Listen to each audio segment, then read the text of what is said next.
Hey, what's up guys, me Sidney here and welcome to a new episode of the series where I critique your lovely made custom cards and also the abominations that BNG submitted.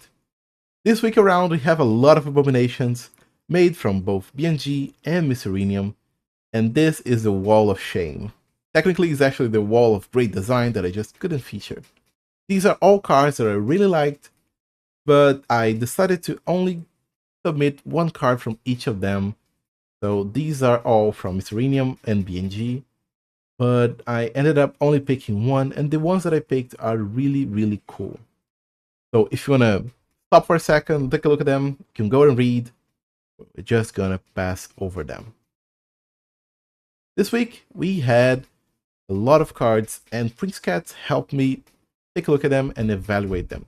So if I come out a bit harsher this week, it's because of his influence.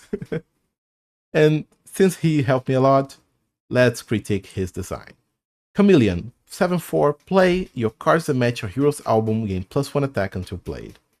So a 4-star design and a 5-star balance.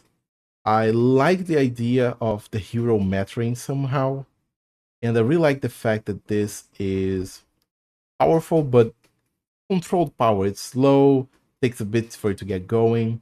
It reminded me a bit of Go of the Pearl Earrings. It's a better, like, much stronger effect, but this one is controlled. You need to build a deck around it. It's very cool.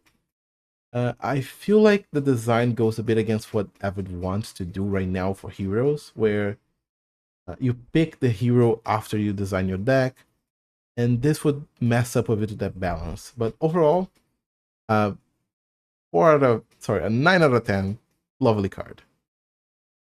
Moving on, we have the Luna Capybara's Arsenic. Return, if your deck contains 5 or more history cards, all cards remaining in both players' hand cost -1 energy and lose 2 attack permanently. Otherwise, both players lose 10 HP and your remaining cards hand burn 3 until played, on a 2/4. So this is a bit of a powerful card that has way too much going on. First things first, the design on the ability itself is a bit weird. There's just too many options. The second option, where you don't have 5 history cards, just ends the game way too fast. Dealing 10 damage to both heroes is just a bit too high for an epic card, like a 2-drop, to just be doing randomly. And the burn effect is there, but maybe it won't really matter. The second thing is that it's tuned for your deck on a really cheap card. So you're not paying that much and you're getting a really powerful card. So it's a 2/4, which is great. And you're also getting an effect that can maybe just reduce your whole hand by a lot. So honestly, it's full design that can be salvaged if changed around the numbers and maybe remove some of the text. But it's just way too powerful right now to be printed as is. Going next, we have Storm Drago. Hacker. 6/6, return, reveal your opponent's hand on the next turn. This is a 4-star design and 4-star balance. Right now, revealing the opponent's hand doesn't really matter. There isn't much you can do with that information. Of course, you can maybe plan around this specific turn if you see that they only have, for example, a Go the Pearl Earring or a shield attack, something that's going to maybe change how you play. But the choices that you get aren't that good, and there isn't much you can do with that information. So I don't think that it's that helpful for an effect. And on the balance, it's a bit too expensive and has too little power to go with it. If this was cheaper, maybe on a 4-drop, this would make a lot more sense. It's like a very minor ability, but I like the idea of getting to see your opponent's hand, and there is a technology for it right now. You just act like it's triggering an effect on all of them. So I like the card, I like the idea. Just on the balance, right now it's a bit too weak. Following up, we have Kinetical with a Weeb card. Ash Blossom and Joyous Spring. 3/3, draw, disable your opponent's on draw ability this turn. 3-star design, 5-star balance. I feel like this card is fine. If you manage to draw it and you have the priority, you get a cool effect. Maybe you get to just turn off a ninja or like a lot of cards from draw effects that really impact the game, and you can just turn them off. Imagine if your opponent's hinged on a pizza trigger and you just managed to turn off their Great Fire of Rome. Now they are 3 turns behind on a pizza trigger and they're basically losing because of this card. Which is cool design. Don't get me wrong, the design itself is cool. I have a couple of issues with the way that it interacts with specifically the priority. So when you're playing, a player randomly gets chosen to be the green outline around the player, and that means that their cards trigger first on the turn, and then the next turn it changes around. This card, if you draw on a turn that you are not with priority, it doesn't do anything. It's disabling a draw ability that's already been triggered. There's no way to maybe go back on the turn and stop it from triggering. It's already affected a bunch of stuff. So I would salvage this by making it cost a bit more and changing the ability to disable next turn. So it stops mattering the fact that you are drawing now. Which is a cool design. I like the fact that like a Yu-Gi-Oh! Trap card, and I think that's what Connecticut wanted to go for it. From Relic we have another reptile. Rella always makes the awesomest reptiles, and this time we have another gecko, the Crested Gecko. Wear the crown, a 3/2, return. If your opponent activated the hero ability this turn, your reptiles gain +1 attack permanently. Repeat if they also attack this turn. Honestly, 5-star design, I absolutely love the fact that this has a hero ability trigger. There isn't anything that cares about using your hero ability or your opponent using the hero ability, and this just works. You can just hold it in your hand and wait until they have enough charges, and then you just play it, and they're obviously gonna use their ability. Or they can just hold and not use their ability and like bluff out your gecko. It's such a smart design. The only issue is the secondary part. Repeat if they also attack this turn. That breaks a bit of the idea of having this bluff card, and also makes it a bit too strong. It can give your whole deck +2 attack permanently. But everything else is awesome. I would really like to see a card that triggers around the hero ability. So Rella, you made an awesome card. Congrats. Now from Lit Tanks, we have a 5/3 Spicomelas. Return your opponent's remaining cards in hand lose -2 attack permanently. Repeat if you played Spicomelas before. 5-star design, I love the fact that this is repeating. So it's like an effect that just keeps growing and growing. I really like the idea. Just right now, the balance is a bit off. So -2 permanently already makes this effectively a 5/7. And if your opponent is cycling their cards that got debuffed, it's growing and growing. And the second part where you play it again, now it's just way stronger. So I feel like this should cost more, maybe even be a legendary to maybe get around the power level. But overall, the design is cool. It just needs to be curved out a bit more. From Schmenger, we have 5/6 Texas Healer. Play your opponent's nature cards in hand lose 2 attack until played. Really simple card. 4-star design, 4-star balance.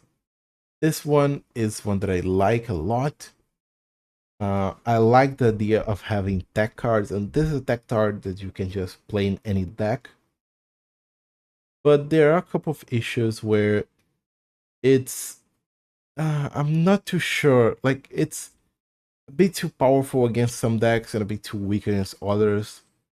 I feel like there needs to be some changes here to maybe target, let's say, 2 nature cards anywhere in your opponent's deck. So this isn't a dead card if your opponent isn't holding the nature cards, and this isn't too strong if your opponent is full of nature cards. Because if they're full of nature cards, you can be playing a 5/16, which is very good. It's game-winning good. But if they aren't playing, this is just a 5/6, a cougar. So I would like to maybe see the variance of this curved out a bit. Following up, we have Nubis Noobs Pachycephalosaurus. 6/6, Play if no card is played opposite Pachycephalosaurus, double this card's base attack. Another one, oh, I don't know why it says Sam Ham on the top. It's Noob Snoop, sorry.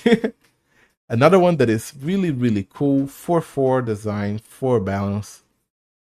Right now, the main issue is an issue that Saffron brought up a lot, which is the fact that this, the bluff element, the fact that this exists, and maybe like your opponent needs to play around this, and you also need to play around your opponent. You can see what they're playing, and they can see what you're playing, so they can just dance for 30 seconds with their cards, and you can miss out on the trigger just because of that. If that didn't exist, it would be a perfect design. It's powerful, but it's basically only triggering consistently enough in the deck, like the one that just got nerfed with the inflation card. So this is an inflation card. You're running this as a 6/12 in inflation, and it's helpful to mitigate a bit of the power loss that inflation currently has. Thomas Edison's underpowered, House is underpowered in comparison to their costs. So this helps curb out a bit, and it's a cool card. If your opponent's playing Bodica, you just laugh at their faces. Following up, we have Anon's Beckoning Cat. 5/4, start if you have less hero attack than your opponent, gain +1 energy this turn. Actually, probably one of my favorite designs this week. It's a 5 stars design, 5-star balance. It's a really powerful card for Zeus, where you're always playing expensive cards and attacking every turn, and you need to go over your opponent's health and go over your opponent's shields and healing. And this helps you a lot. It can be basically free 12 energy, actually 11, sorry, 8 energy, sorry. It can be 8 free energy. It pays itself, it pays a lot of your turn aggression. It's just a very elegant design. Anon, you can get a free legendary. Like everyone else who gets a 5-star design, 5-star balance, free legendary for you. Lovely, lovely, lovely, lovely, lovely design. Following up, we have Hamter. Hamter has Jeff the Baby Land Shark. 5/3, if played adjacent to aquatic card, your aquatic cards played this turn gain +1 attack permanently, and you repeat if played next to a shark or second aquatic card. This is a bit wordy, but I love the design of it. It's helpful to the archetype, and the idea of you having to play cards and choose which ones are getting buffed, that's really cool. It's a bit a bit powerful right now for the cost. I would like this to be a bit more expensive, so you need to map out your turns a bit more. So it's like similarly to something like Triceratops, where it's a lot more expensive, but you need to give up your middle card and you need to play cards alongside it. Overall, a lovely card. Hamster has been pulling no punches recently. All the cards have really cool designs. And following up on the Hamster's cards, we have BNG's Zombie. Finally, a card from BNG, and this one is very powerful. 4/3, play if this card has 0 attack when played, gain +5 hero attack permanently. 5-star design, 3-star balance. This is just... oh! If this got printed right now, it would be the new Cooper. It's a card that you need to hold in your hand for a few turns, and when you play it, like it's getting debuffed and burned, it would be a 0 attack. So it's a new archetype, but the problem is hero attack right now, whenever you give hero attack, you need to multiply it by the duration of the game. If this gets played at around turn 4, let's say on average, and the game lasts until turn 7, this is a 4/15, which is very good. I would like to maybe see it give itself the permanent power or give way less permanent power to your hero. So it's still a powerful card, but just not 5 hero attack. And Mysterinium brought us the furry fandom itself. 6/4, play between a human and a creature, your cards in hand gain +2 attack this turn. When I first saw this, I looked at it and I thought, maybe this is okay. Then I looked at it again and I thought, maybe this is good. Then I looked at it again and I gave it 5-star design and 5-star balance. This is just very good. It's a common, it's a, like, just a powerful card. 6/10. It's a good card. It's a good for common. It's very in line with something like Barnum. But it requires a lot of deck building restrictions. It requires thought, requiring planning ahead. And it's one of those things where a common is the perfect place for it. I could see this being printed as is, maybe without the furry part, because I'm not sure what Avid thinks of it. But I support the card right now. I'd love to see the furry fandom just printed as is right now. Just a lovely, lovely card. Prince Cat mentioned how he could just drop one card from his ninja deck right now, and this would run perfectly there. There's a bunch of humans, there's a bunch of creatures. Just makes a lot of sense.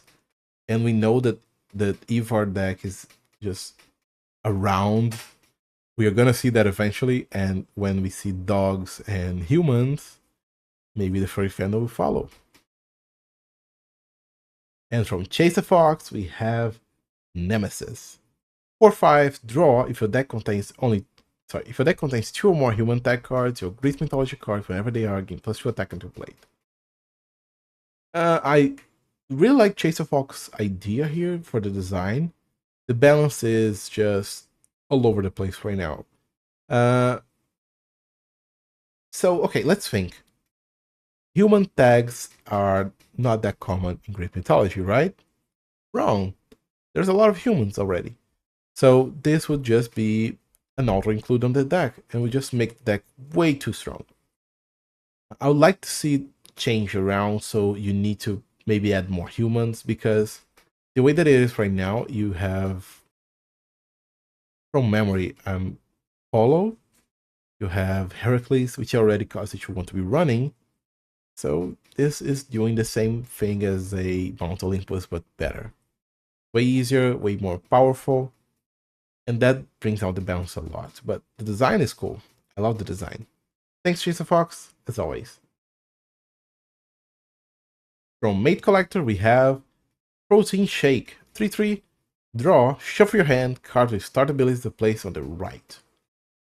Okay, for those who are not really pizza savvy, there's a current issue with pizza right now where if you draw it with your burn ability and pizza is on the left side of your hand, pizza will buff itself or buff nothing, and then your cards are getting the burn from the burn maker. So pizza can just whiff. That's the main issue. And Protein Shake is trying to fix that, but Force Design, Force Balance is trying to fix an issue in a way that it doesn't work.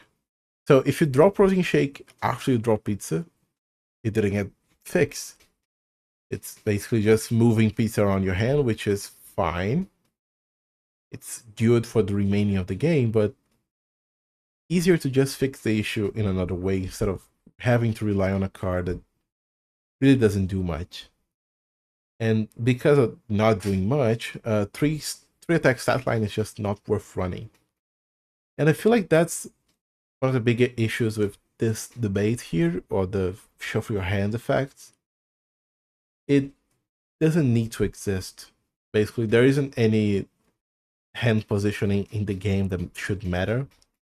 And because of that reason, they should just fix how pizza interacts with everything. Protein Shake should just be changed. Shouldn't really be printed as is. Maybe it can shuffle your deck. I like that. I'm a sucker for those type of effects. And from Mr. Fox, the last card to showcase this week, the Fool. 1 cost, 0 attack, return. This card gains +1 attack permanently, then restore HP equal to its current attack.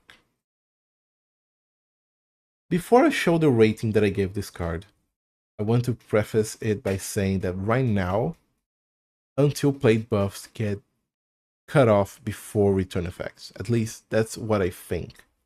I tried to check in game, and when I clicked on the card while I was triggering the return effect, it had no effects written on it besides the permanent effect. So if you're buffing this with, let's say, Rex, it won't work. But if you're buffing it with a ninja, that works. And that's the reason why I'm giving it a 5-star design and 5-star balance. I really think this could work. It's a very cheap card, and maybe when more cards come out that can buff it permanently, let's say that the collection of tarot cards are focused around buffing the fool, this could break the game. Imagine if this gets to like 10 attack. Then you're healing 10 HP with a 110. It's absurd, it's insane, but right now, as the game is, this is perfect. You're running this in a ninja deck, it's a 1-3, it's basically a Sappho. If you cycle ninja again, it's basically just like a 1-5, then a 1-6 when it triggers the effect. That's fine. It heals you a bunch of HP, but you need to be cycling your permanent effect buffers, and there aren't a lot. This could make you run silver, and that's awesome. Like, imagine if this makes silver playable. I really like the effect, I really like the design, I really like the balance. Honestly, Mr. Fox is... congrats. You deserve the legendary that you're going to get. Even though you beat me every time that we match up on ladder, you deserve it. Awesome, awesome, awesome, awesome. Can I say awesome again? When I read this, I was in love. So, Mr. Fox, thanks for the submissions, and thanks everyone again for every card that you sent. This week it was just jam-packed with cards. And next week, we have different kind of theme. One that was chosen by Avid Emma. And you know how Avid Emma is a bit of a goth girl herself? Well, next week we have the theme Night Creatures. This can be anything from a creature of the night itself, maybe a bat or a nocturnal animal, or a zombie, a monster. Creatures that go bump in the night. So next week, I'm excited to see what you guys come up with. And if the theme is bad, you can tag Avid Emma on Discord and just tell her that it's bad. Please don't do that. I'm a mod. I cannot endorse that behavior. See you guys soon. Bye bye. Thanks for the submissions. See you next week.